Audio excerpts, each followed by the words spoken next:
ወዳጆቼ ኤውላችሁ የሞተው ሞታን መካከለ ተነሳው ክርስቶስ ኢየሱስ አማላጅ ነው። መጽሐፍ ቅዱስ ላይ ይሁን ደስ የሚል ነገር አለ። አንቀበልም። መጽሐፍ ቅዱስ የምናገረው የልጁ የኢየሱስ ክርስቶስ ደም እኔ ደስ ብሎኛል። ክብር ለኢየሱስ ነው። ኢየሱስ ክርስቶስ ጌታ ነው። ኢየሱስ ክርስቶስ እውነት ነው። ኢየሱስ ክርስቶስ መንገድ ነው። ወዳጆቼ ያለ ኢየሱስ ክርስቶስ ከኃጢአት የሚያድን የለም። ተሳይልም ኢየሱስ ያድናል። ኢየሱስ ያድናል ሲባል ኮብልስቶን አንስቶ ከመውጣት እኮ እንደዚህ ይሻላል። በሐሳብ ለማውራት መምጣት ይሄ ትልቅ ለውጥ ነው። ትልቅ ለውጥ ነው። ክብር ለኢየሱስ ይሁን። ፎቶም ይዞ ይወጣ፣ ቅርጽም ይዞ ይወጣ፣ ማንንም ይዞ ይወጣ፣ ብቻ የሞተውንም ለምን ይዞ ይወጣ? ዋና ቁም ነገሩ ኤል የኔ ይበልጣል። ጎን ለጎን ቆሙ። አረ ሀገሬ እያደገች ነው። ደስ አይልም? ክብር ለኢየሱስ ይሁን። እኔ ኮብልስቶን አንስተ አራድንም እኛ የምንሆን አትንካ ምናምን ሆየ እሱ አይሰራም። ክብር ለኢየሱስ ይሁን። ይሄ ደስ ይላል። በቃ እንደዚህ መከራከር ነው። ይጽፉ ምንም ያዝ ችግር የለም። ዋናው ማስረጃና መረጃ ያለውን ትውልድ ያውቃል። ምንንም ይዘውታል። በሐሳብ ልዩነት በቃ የኔ ይበልጣል ያንተ ተነጋግሮ መፍታት ነው። ክብር ለኢየሱስ ይሁን። ደስ የሚል ቆንጆ መልእክት ነው። እውነታው የቱ እንደሆነ የታወቀ ነው። ኢየሱስ ግን ብቻውን ያድናል። ምንም ማድረግ አይቻልም። ላይክ ማድረግ ጀምሩ። የትም እንዳትሄዱ። እወዳችኋለሁ። ሰይጣን በፈለገበት ሄዶ ይደፋ። ስሙን በ11 ዓመቴ ነው ይህን ስዕል አንድ አባት ይጠብቅህ ብለው የሰጡኝና ከኔ ጋር ቢያንስ ከ30 ዓመት በላይ ኖሯል። 30 ዓመት ሙሉ ጠብቋል። አይታችሁ ታውቃላችሁ? ግን አይታችሁ ታውቃላችሁ? እተረጉምላችኋለሁ። ቅዱስ ሚካኤልና ቅዱስ ገብርኤል ናቸው። በግራ በኩል ያለው ቅዱስ ገብርኤል ነው። በቀኝ በኩል ሰይፍ የያዘው ቅዱስ ሚካኤል ነው። ቅዱስ ሚካኤል የያዘው በግራ እጁ የያዘው ጋሻ ነገር ላይ አይን አለች፣ ፊት አለች። በደንብ ይዋል አለች። እውነት ነው። ይቺ አይን ይቺ ፊት ትልቅ ትርጉም አላት። ይሄ ጋሻ ዳቢሎስን ሳጥናኤልን ከሰማያት በጦርነት ድል አድርጎ ቦታ እንዳይገኘው አድርጎ ቅዱስ ሚካኤል ያሸነፈበት ጋሻ ነው። አባቶች የጋሻው ውስጥ ያለችው አይን ፊት ለዓለም መዳኛ ምክንያት የሆነች ድንግል ማርያም ናት። መዳኛ ኢየሱስ ነው። በመጽሔት በዚህ በጋሻው መንጽሔት ውስጥ አድርጎ በጋሻው ለቅዱሳን መላእክት ድንግል ማርያም ወደፊት ተስፋ እንደሚወለድ እንዳሳያቸው ትፈጠር ትወለድ እንዳሉ ይነገራልና ይሄንን በደንብ ተመልከቱት። ይሄ ስዕል የለም ከተማ ውስጥ አይታችኋል። በእርግጠኝነት የቅዱስ ሚካኤል የቅዱስ ገብርኤል ስዕል አላችሁ። ይቺ ስዕል ተወደደም ተጠላም ከ30 ዓመት በላይ ከኔ ጋር ኖራለች። ከጸሎት መጽሐፌ ጋር ለይቻት አላውቅም። በጣም እጅግም ወደው ስዕል ነው። እጅግም ወደው ስዕል አሁን ቅዱስ ገብርኤል ስለደረሰ ነው ተጸሎት መጽሐፌ ላይ አውጥቼ ማሳያችሁና እንኳን አደረሰን ቅዱስ ገብርኤል እንኳን አደረሰን እያላችሁ እስኪ ኮሜንት ላይ ጻፉ። እንዴት አያችሁ? እግዚአብሔር ይጠብቅ አይባልም። ጌታ ኢየሱስ ኧረ አይባልም። 30 ዓመት ሙሉ የሆነ ስዕል አንተን ስጠብቅ አይገርምም? የእግዚአብሔርን ስራ የሱን ጥበቃ ለሆነ ስዕል ወስዶ መስጠት ድፍረትም ጭምር እኮ ይሄ ወንጀል እኮ ነው። በእውነት ያው እሱ መሐሪ ስለሆነ ነው እንጂ ወንጀልም ጭምር እኮ ሰው ቢሆን የፍርድ ቤት የሚያስከስስ አይነት ነገር እኮ እግዚአብሔርን ጥበቃ ያንን ቸርነት ወስዶ ለሆነ ስዕል መስጠት አይከብድም? ኢየሱስ ግን ብቻውን ያድናል። እንግዲህ ምንም ማድረግ አይቻልም። ስሙንም የዳዊትን መዝሙር የሚጸልይ ዳዊት የሚደግም ሰው ሁሉ የራሱንም የወገኑንም ኃጢአት ያስምራል። እንዲያውም ምን ይላል እዚህ ዳዊት መዝሙር ትርጓሜው ላይ ምን የሚል ኃይለ ቃል አለ? መዝሙረ ዳዊት የሚደግም ሰው ይላል ቆሞ የሚደግም ጸሎቱን መዝሙረ ዳዊትን ቆሞ ዳዊት የሚደግም ሰው ባይኑ ያየውን ሁሉ እግዚአብሔር ይምርለታል ይላል። ባይኑ ያየውን ሁሉ ቆሞ የሚደግም ተቀምጦ የሚደግም ደግሞ የሥጋ ዘመዶቹን ያስምራል። ተቀምጦ የሥጋ ዘመዶቹን ሁለተኛ ምርጫ ያስታርቃል። ታሞ ደግሞ መቆም መቀመጥ ሳይችል ተኝቶ የሚደግም ራሱን ይጠብቃል ያድናል ይላል። ሶስተኛ የመጨረሻ ምርጫ ነው። ጠባቂው ማን ነው? ጸሎቱ ነው። ደስ አይልም? አንድ ቢሆን እኮ ክፉ ነው። ሶስት አይነት ደረጃ አለ።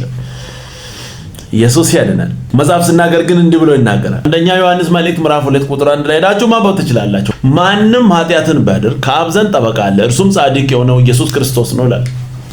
ለእኛ እሱ አለ፣ በደሙ በኩል እናልፋለን። የቀድሞ ደግሞ የምን ድግምት ነው? የምን መድገም ነበር? በሱ በኩል ነው። ያሳዝናል። ከተረት ክርስቶስ ነፃ ያወጣል። ኑ ወደ ኢየሱስ። ቁጭ ብሎ ቆሞ ተኝቶ ገና ምርጫ ሌላም ይመጣል። ሰው ሰራሽ ትምህርት ነው። ገና ሌላም ሊጨመር ይችላል። እያየን እንጨምራለን። ኢየሱስ ብቻውን ያድናል። ከባድ ነው። ወደ ኢየሱስ ነው። ከዚህ ጉድ ታመልጣላችሁ። ስሙ ይሄንን። ለነገሩ ከዚህ በኋላ ያለው ትውልድ ግን አይሸወድም። እኔን ፈለግ ተከትለ የመጣ ባላትን እያከበርክ ምናምን ብትለው የአሁኑ ዘመን ወጣት ያለ ማርያም ታማልዳለች በስነ ስርዓት እንትን በል ይሄን መረከብ አለበት ብትለው የአሁኑ ዘመን ልጅ ኧረ አባቢ ታማልዳለች ሆነ ችግር ያነሽ። ከዛ በኋላ ኢንተርኔት ካፌ ትሄድን ባይብል ታወጣን ማርያም ታማልዳለች ነካ ነካ ስትል በጭራሽ አታማልድም ይላታል። አታማልድም። ኢየሱስ ያድናል። ይሄን ከየት ያመጣል? ክብር ለኢየሱስ። ከዛ ትመጣለህ አባቢ ግን ትላንትና ማርያም ታማልዳለች አላልከኝም ነበር? አብዬሻለሁ ታማልዳለች ነው ኢንተርኔት ጋብቼ ስፈልግ አታማልድ። እንደውም እሷ ራሷ ያላችሁ እሱን ስሙት ነው ያለችው። እሱን ስሙት ምን ነው የምትለው አንተ? አባቴ እሱን ስማ። እስቲ አንድ አሜን በል እስቲ። አሜን። ክብር ለኢየሱስ። ዋው አይቸወድም። እሺ አይልም። ራሱ ሲስተሙ ራሱ አይፈቅድም። ሲስተሞች ጌታ ስሙ ይባረክ። ፈኒ ነገር መስማት ሰለቸን። በቃ እንዴ ተወን እንጂ አታክብድብን። ተክልዬ 7 ዓመት በአንድ እግራቸው ቆመው ጸለዩ ብለህ እኛ ላይ ለምን በቃ እኔማ 6 ወርም በእግሬ ብቆም ምንም ማመጣው ለውጥ የለም ብለህ ተስፋ ለምን ታስቆርጠናል? በቃ እኛ የሞተልን ጌታ አለ ይበቃናል። 6 ዓመት ብንቆምም የለም። የአቡዬን አይን ወፍ ጠጣች ብለህ ፈኒ ነገር አትንገረን። በቃ አንፈልግም። በቃ አንፈልግም። አባይና ጣና የት ሄደው ነው የሰው አይን የምትጠጣው? ትክክል። እግዚአብሔር ሞልቶት ስሙ የተባረከ ይሁን። እውነት እኮ ተው በቃ እናንተ የማትችሉትን ነገር ሰው ላይ አምጥታችሁ አትጫሉ።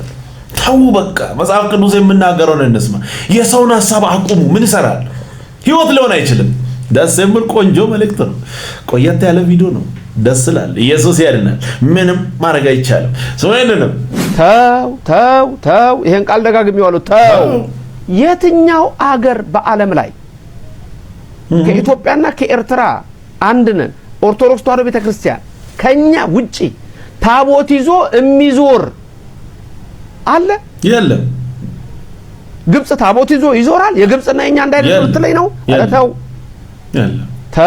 ተረት አያውቁም ማለት ይሄን ቃል ደጋግሜዋለሁ። ተው ምክንያቱም ከላይ የሚመጣውን ቁጣ ስለማትችለው ነው። አትችሉትማ እንዴ? የቤተ ሳምሲን ሰዎች እኮ የተቀጡት ኦዛ የተሰበረው አዎ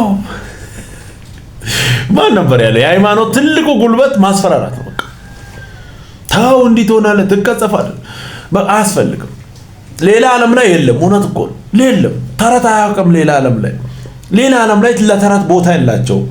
ግብጽም ብትሆን ይሄንን ተረትኛ ላይ ጭነን እሷ ለራሷ ሌላ ዓለም ነው። ተረት ቀጥሉ ብሎ እንደዚህ ተው ብሎ ማስፈራራት ጥሩ ነው። ተው እንጂ እናንተ ራሳችሁ መጽሐፍ ቅዱስ የምናገረውን እሱን እንከተል። ከሱ ውጭ ምንም ህይወት ሊሆን አይችልም። ምንም ማድረግ አይቻልም። ኢየሱስ ብቻውን ያድናል። ስሙ ይሄንንም ሙሴ አለ፣ ኤልያስ አለ። ያው ትልቅ ሰዎች ናቸው። በጣም የምናከብራቸው የእምነት አባቶች ናቸው። ኢየሱስ እያለ ግን ስለነሱ አይወራም። ኢየሱስ አጠገብ ከቆመ ሁሌ ነው የምላችሁ ይሸፍነናል።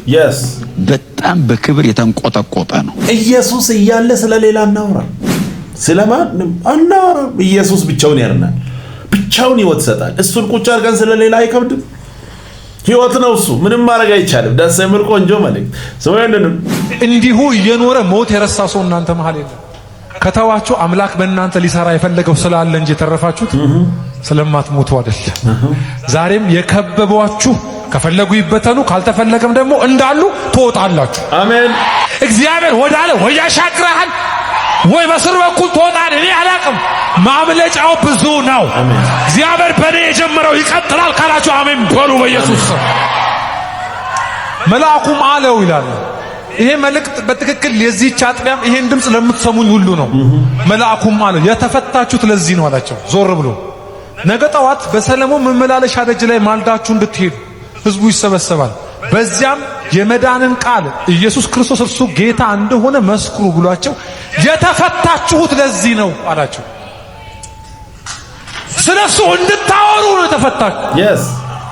ስለዚህ ስብከቱ የወጡበት አወጣት ሳይሆን የወጡበት ምክንያት ነው። እዚህ የሚሰማችሁ ሰዎች አላችሁ። ጌታ ኢየሱስን መቀበል ማለት የዘላለም ህይወትን አገኝቶ በቃ መኖር ነው፣ ከዛ ውጪ ሌላ ነገር የለም ብሎ የሚያስብ ሰው አለ። የተቀበልከውን ህይወት ታካፍላለህ፣ ትናገራለህ። ምንድነው እንዲህ ዘግቶ መኖር? ይሄንን የመሰለ ህይወት አገኝቶ ደግሞ የሚሰብኩትን የሚናገሩ ሰዎች ላይም የሚያወራቸው አንዳንድ እንትኖች አሉ። በጌታ በኢየሱስ የብልጣ ብልጥ ቋንቋ አለ። ያገኘህን ህይወት ታካፍላለህ ለሌላ። ዝም ማለትን እንደ መብት የሚቆጥሩ ሰዎች አይደለም። ይሄንን የመሰለ ህይወት አገኝተህ ለሌላ አለመናገር፣ ኢየሱስን አገኝተህ ይሄንን የመሰለ ህይወት አገኝተህ ለሌሎች አለመናገር ግን አይከብድም? ኢየሱስ ጌታ ነው፣ ብቻውን ያድናል። ኑ ወደ ኢየሱስ። ይሄንን ነው የምንለው። ክብር ለኢየሱስ ይሁን። ሰውየንም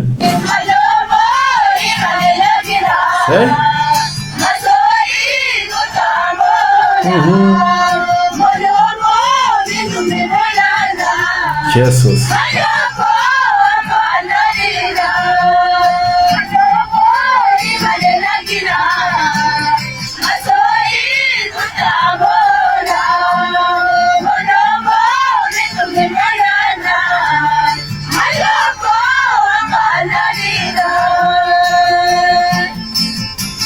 ዘመናዊ ነገር የለም፣ የሚስብ ነገር የለም።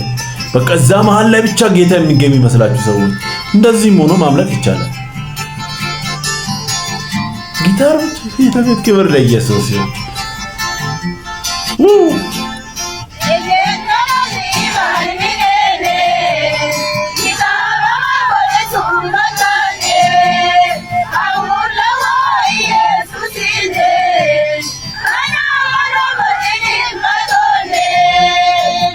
በሰውኛ የሆነ ነገሮችን አሟልቶ መዘመር አይን እንትን የሚያደርግ በእግዚአብሔር ፊት የለም። በቃ ልብ ነው ዋና ቁም ነገሩ።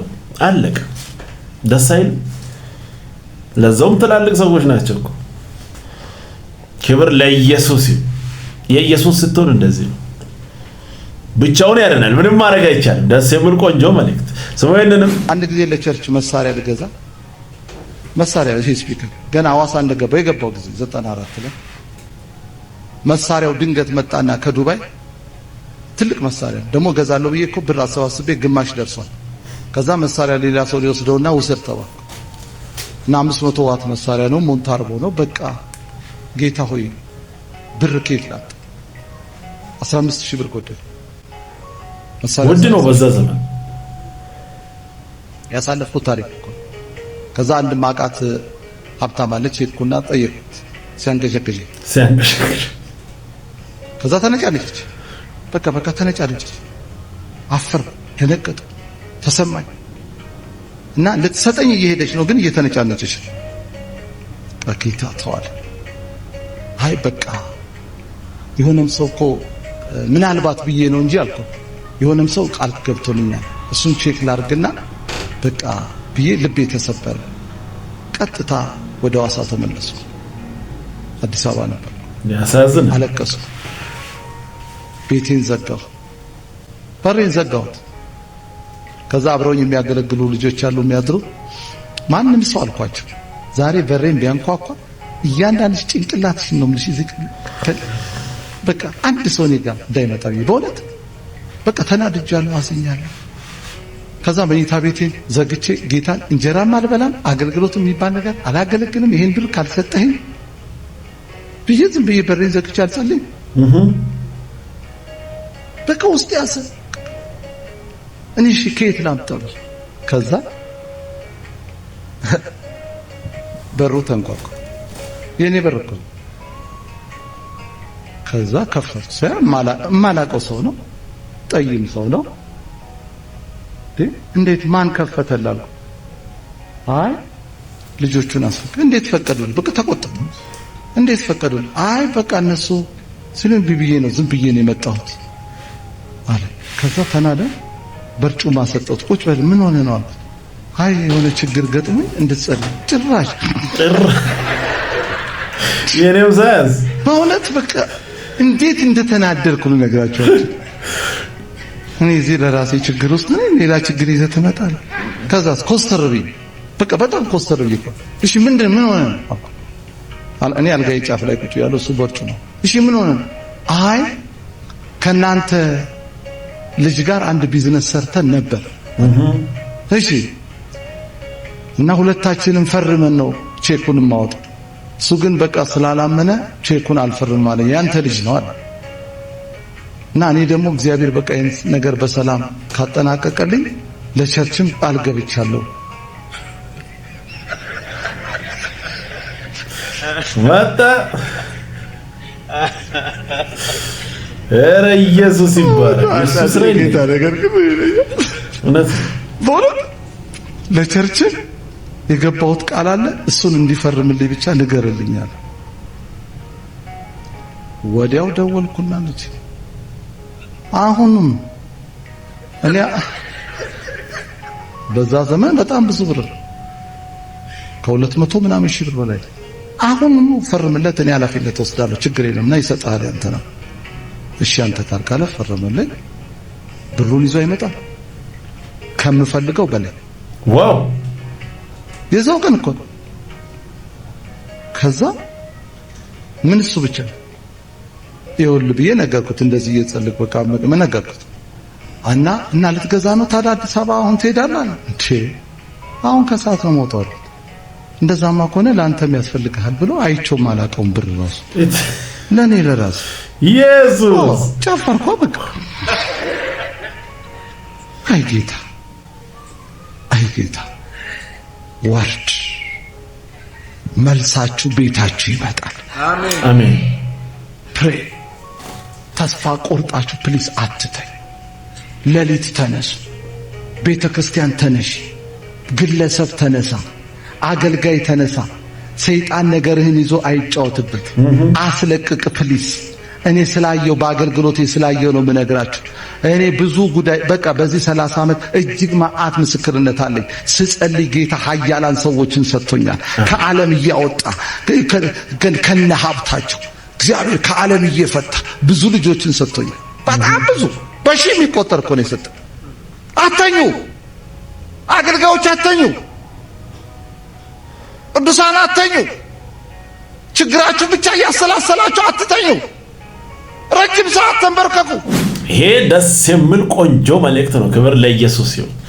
በቃ መፍትሄ አለ፣ ወደሱ መጨው ነው። እንዴት ደስ የሚል ምስክርነት ነው። ኢየሱስ ያድናል። ቀጣይ በሌላ እንገናኛለን። ሰብስክራይብ፣ ሼር፣ ላይክ ማድረጋችሁን እንዳትረሱ። ወዳችኋለሁ። ተባረኩ።